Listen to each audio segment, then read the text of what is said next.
साथियों welcome to basic educator में आप सभी का स्वागत है। साथियों इस प्रकार से आप लोगों को पता है कि एनवीएस में नॉन टीचिंग पदों का जो रिक्रूटमेंट का नोटिफिकेशन है वो लास्ट ईयर निकाला गया था। उसके बाद अभी तक वो एग्ज़ाम नहीं हो पाया है, तो काफ़ी संशय की स्थिति बनी हुई है कि वो एग्ज़ाम अब होगा, कब होगा, तब होगा।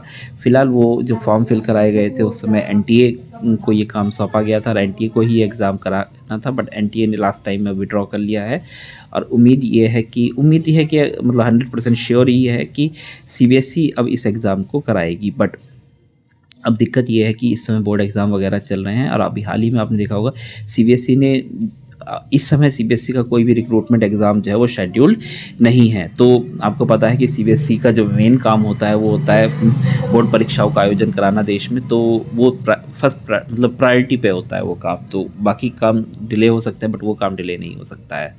तो आप ये मान के चलिए कि अभी तक हमें कोई नोटिफिकेशन सीबीएसई की तरफ से रिक्रूटमेंट एग्ज़ाम का नहीं देखने को मिल रहा था, बट आज हमें एक नोटिफिकेशन देखने को मिला है जिसमें ये बोला गया है कि जूनियर असिस्टेंट और सुपरिटेंडेंट जो कि रिक्रूटमेंट होनी है वो वाली रिक्रूटमेंट आपको देखने को मिल सकती है। मतलब देखने को मिल सकती है कि एग्ज़ाम डेट फिक्स हो गई है उसकी 20 अप्रैल 2025। तो जब तक बोर्ड एग्ज़ाम वगैरह आपके निपट जाएंगे तो ये उम्मीद है कि आपका अब जो है अप्रैल के महीने के बाद सीबीएसई आपके ये एग्ज़ाम कराने के मोड में आ जाएगा, रिक्रूटमेंट एग्ज़ाम कराने के मोड में। तो अब जो एनवीएस के नॉन टीचिंग पोस्ट के जो साथी हैं, मैं उन लोग को हर लाइव में कुछ साथी जुड़ते हैं और पूछते हैं कि एनवीएस का नॉन टीचिंग एग्ज़ाम कब होगा, तो मैं उनको अप्रैल ही बता रहा था। तो आप मान के चलिए कि latter half of the April तक आपको ये अपने एग्ज़ाम वगैरह एक्सपेक्ट कर सकते हैं।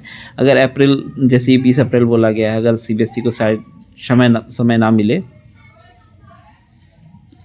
क्या हो गया यार, सीबीएसई को अगर समय ना मिले तो हो सकता है सीबीएसई मई वगैरह में ये एग्ज़ाम करा ले। बट हाँ, सीबीएसई एग्ज़ाम कराने के मोड में आ रहा है, ये कंफर्म हो गया है। तो अब आपको ज़्यादा इंतज़ार शायद ही करना पड़े नॉन टीचिंग वाले साथियों को, तो अपनी कमर कस लीजिए और अप्रैल एंड या मई को टारगेट करके आप अपने जो एग्ज़ाम की तैयारी है वो शुरू कर दीजिए। धन्यवाद।